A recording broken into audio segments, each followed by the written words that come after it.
ભાવનગર એનએસયુઆઈના વિદ્યાર્થીઓએ ચીમકી સાથે કુલપતિને આપ્યું છે આવેદનપત્ર। મહારાજ કૃષ્ણકુમાર યુનિવર્સિટી ભાવનગરમાં કરોડોની ગ્રાન્ટ આવવા છતાં અંદરના રોડ બિસ્માર હાલતમાં છે। વારંવાર રજૂઆત કરવા છતાં રોડ રસ્તાની કોઈ કામગીરી કરવામાં નથી આવી। પોલીસ ભરતી કે આર્મી ભરતી માટે તૈયારી વિદ્યાર્થીઓ કરતા હોય છે, તેના માટે યુનિવર્સિટીએ ગ્રાઉન્ડની વૈકલ્પિક વ્યવસ્થા માંગણી કરવામાં આવી છે। આગામી દિવસોમાં વિદ્યાર્થીઓના પડતર પ્રશ્નો ઉકેલ નહીં આવે તો ગાંધી ચિંધ્યા માર્ગની સાથે ભગતસિંહના માર્ગ ચલાવવાની ચીમકી આપી છે। જે કેસની ગુજરાતી સાથે હિરેન ભાયાણી, ભાવનગર। ગિરિરાજસિંહવાળા, ગુજરાત પ્રદેશ એનએસયુઆઈ। છેલ્લા ઘણા વર્ષોથી યુનિવર્સિટીમાં આવેલી ગ્રાન્ટો પડતર પડેલી છે।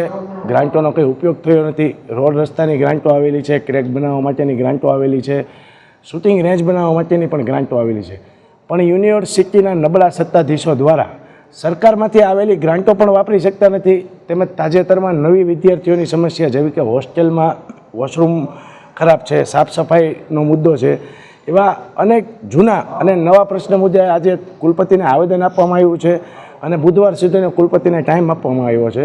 જો બુધવાર સુધીમાં કુલપતિ દ્વારા કોઈ પણ નિર્ણય કરવામાં નહીં આવે તો યુનિવર્સિટીના વિશાળ વિદ્યાર્થી હિતને લઈને એનએસયુઆઈ દ્વારા ઉગ્રથી ઉગ્ર આંદોલન ચલાવવામાં આવશે અને અનેક કાર્યક્રમો કરવામાં આવશે, જેના લીધે યુનિવર્સિટીના સત્તાધીશોને જ્ઞાન થાય। ચેતન ધાનાણી। આજ રોજ એનએસયુઆઈ દ્વારા ભાવનગર યુનિવર્સિટીના કુલપતિશ્રીને આવેદન પાઠવવામાં આવેલ। એ અંતર્ગત ઘણા જ સમયથી યુનિવર્સિટીના અંતરિયાળ રસ્તાઓ બેસમેરા હાલતમાં છે કે જેના કારણે વિદ્યાર્થીઓને પારાવાર નુકસાનીઓ ભોગવવી પડે છે। એમની પણ રજૂઆત કરી છે। સાથોસાથ અત્યારના સમયમાં પોલીસ, ફોરેસ્ટ, આર્મી જેવી ભરતીઓ ચાલુ હોય અને ફિઝિકલ એજ્યુકેશનની કસોટીઓ થતી હોય ત્યારે યુનિવર્સિટી પાસે દોડવા માટેનું કોઈ મેદાન નથી।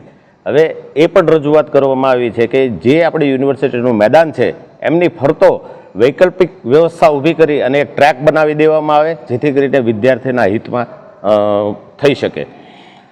આમ વારંવાર રજૂઆત તો કરવા છતાં આજ દિન સુધી યુનિવર્સિટીના નિંભર સત્તાધીશો દ્વારા કોઈ પણ પ્રકારના પગલાઓ લેવાતા ન હોવાથી આજે ફરી એક વખત આવેદનપત્ર આપવામાં આવ્યું છે અને સાથે સાથે ચીમકી પણ આપવામાં આવી છે કે આવનાર દિવસોની અંદર જો આ પડતર પ્રશ્નોનો ઉકેલ નહીં આવે તો ગાંધી ચિંધ્યા માર્ગે તો ઠીક, પરંતુ ભાવનગર યુનિવર્સિટીની તમામ યુનિવર્સિટીની કોલેજોને બંધ રાખવામાં આવશે અને ગાંધી ચિંધ્યા માર્ગે તો વિદ્યાર્થીઓ પોતાનો નિર્ણય લેવડાવશે, જરૂરિયાત પડે ભગતસિંહના માર્ગે પણ ચાલશે।